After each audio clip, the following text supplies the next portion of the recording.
ভাঙনে সর্বহারা প্রতিশ্রুতি মিলেছে একের পর এক, কিন্তু বাস্তবায়িত হয়নি আজও। কি আশায় ভোট দেবেন ভাঙন কবলিত এলাকার এই বাস্তুহারারা? তাই এখনো ভেবে উঠতে পারছেন না। ভাঙনে বাড়িঘর হারিয়ে অস্থায়ীভাবে বাস করছেন এখনো বহু পরিবার। লোকসভা নির্বাচন দোরগোড়ায়, প্রায় সমস্ত রাজনৈতিক দলের প্রার্থীরা আসছেন দুয়ারে, ভোট চাইছেন, প্রতিশ্রুতি দিচ্ছেন, কিন্তু সেই প্রতিশ্রুতি আর বিশ্বাস হচ্ছে না তাদের। কারণ বিগত কয়েক বছর ধরে স্কুলে অস্থায়ীভাবে বাস করছেন তারা। 2016 সাল থেকে শুরু করে 2024 সাল পর্যন্ত গঙ্গা ভাঙনে বৈষ্ণবনগর এলাকার চীনা বাজার, সরকারটোলা, বিননগর সহ বিস্তীর্ণ এলাকা গঙ্গা গর্ভে বিলীন হয়েছে। বাড়িঘর, জমি জায়গা সর্বস্ব হারিয়েছে তারা। গঙ্গা ভাঙন কবলিত এলাকার বসবাসকারী মানুষের সমস্যা এখনো কোনো সরকারি সমাধান করতে পারেনি। কবে হবে এই সমস্যা সমাধান তাও অজানা। প্রতি বছর ভোটের সময় মেলে প্রতিশ্রুতি, তবে ভোট পেরোলেই সেই প্রতিশ্রুতি আর কেউ রাখে না। গঙ্গা ভাঙন কবলিত এলাকার মানুষেরা আজকের তাদের সর্বস্ব হারিয়ে তারা কেউ খোলা আকাশের নিচে, আবার কেউ স্কুলে অস্থায়ীভাবে বসবাস করছেন। বিননগর হাই স্কুলে 2016 সাল থেকে শুরু করে এখনো বহু পরিবার বসবাস করছে। সরকার থেকে বাড়িঘর পুনর্বাসন, আর্থিক সাহায্য এখনো বহু পরিবার পায়নি। আবার কিছু পরিবার সরকার থেকে জমিয়ে বলি এবং সেই জমির পাট্টা আর্থিক সাহায্য পায়নি।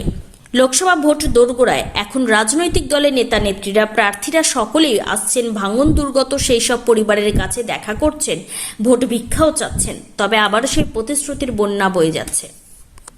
আমরা কিভাবে কাজ করি? আমার স্বামীরা অসুস্থ, বাড়ি ঘরতে খাবারতে অসুবিধা হয়েছে, বাচ্চা কাচ্চা পড়াশোনা করাতে পারি না ঠিকভাবে, বিড়ি বেঁধে সংসার চালায়। আপনাদের কি হয়েছে, সমস্যাটা কি? নদী কেটেছে, আমরা বাড়ি ঘর দিতে পারছি না। জায়গা পেয়েছি, বাড়িঘর বাড়ি ঘর দিতে পারি না, এই জন্য আমরা এখানে পড়ে আছি। বলতে কি, আমরা 2016-তে নদী ভাঙনে পড়ে আছি, দিয়ে স্কুলে ঢুকেছি। স্কুলে আমাদের বাইরে তো স্বামী খাটে, আমরা তো খেটে খাওয়া মানুষ, জায়গা কিনতে পারছি না। কিন্তু আমরা সরকার থেকে জায়গা পাইনি, পেয়েছে কিছুটা লোক, কিন্তু আমরা পাইনি। 2016 থেকে স্কুলেই আছি। কি হয়েছিল আপনাদের বাড়িঘর? নদীতে পড়ে গেছে। না, আমি জায়গা পাইনি। আমাদের পেয়েছেন? না, আমি কিছুই পাইনি। কি পাননি? আমি জায়গাও পাইনি, বাড়িও পাইনি, কিছুই পাইনি। আপনি তাহলে এটা কি জায়গা, এটা কি বলে? এটা গার্লস স্কুল বলে। এখানেই থাকছেন? হ্যাঁ, 2016 থেকে স্কুলেই থাকি। অত্যন্ত দুর্ভাগ্যের বিষয়। আমাদের এখানে বলতে গেলে 2016 সাল থেকে প্রবল ভাঙন শুরু হয়েছে। 2021 সাল 22 সালেও ভাঙন হয়েছে এবং আমাদের এই বীরনগর এক এলাকায় প্রায় 1000-এর উপরে পরিবার গঙ্গা ভাঙন বিধ্বস্ত হয়েছে।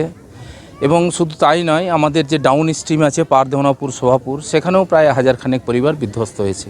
দুঃখের বিষয় যে পশ্চিমবঙ্গ সরকারের পক্ষ থেকে প্রায় 300 লোকের পুনর্বাসনের ব্যবস্থা করা হয়েছে মাত্র। সেও আবার কিছু জায়গা যেটা আদৌ পশ্চিমবঙ্গ সরকারের নয় বা ভেস্ট খাস জায়গা নয়, সেখানেও তাদেরকে পুনর্বাসন দেওয়া হয়েছে। এটা অত্যন্ত দুর্ভাগ্যের বিষয়। ভোটের সময় বিজেপি নিজেদের দোষগুলোই মোটামুটি তুলে ধরছে। বৈষ্ণবনগর বা কালিয়াচক এই এলাকায় গঙ্গা ভাঙন দীর্ঘদিনের মালদার একটা বড় সমস্যা। কেন্দ্রীয় সরকার থাকা সত্ত্বেও এবং কেন্দ্রীয় সরকারের প্রতিনিধি হিসাবে গত নির্বাচনে এই যে এবার যে প্রার্থী, তিনি আমাদের বিজেপির প্রার্থী হিসেবে দাঁড়িয়েছিলেন। তিনিও সেদিন প্রতিশ্রুতি দিয়েছিলেন গঙ্গা ভাঙন রোধ করব।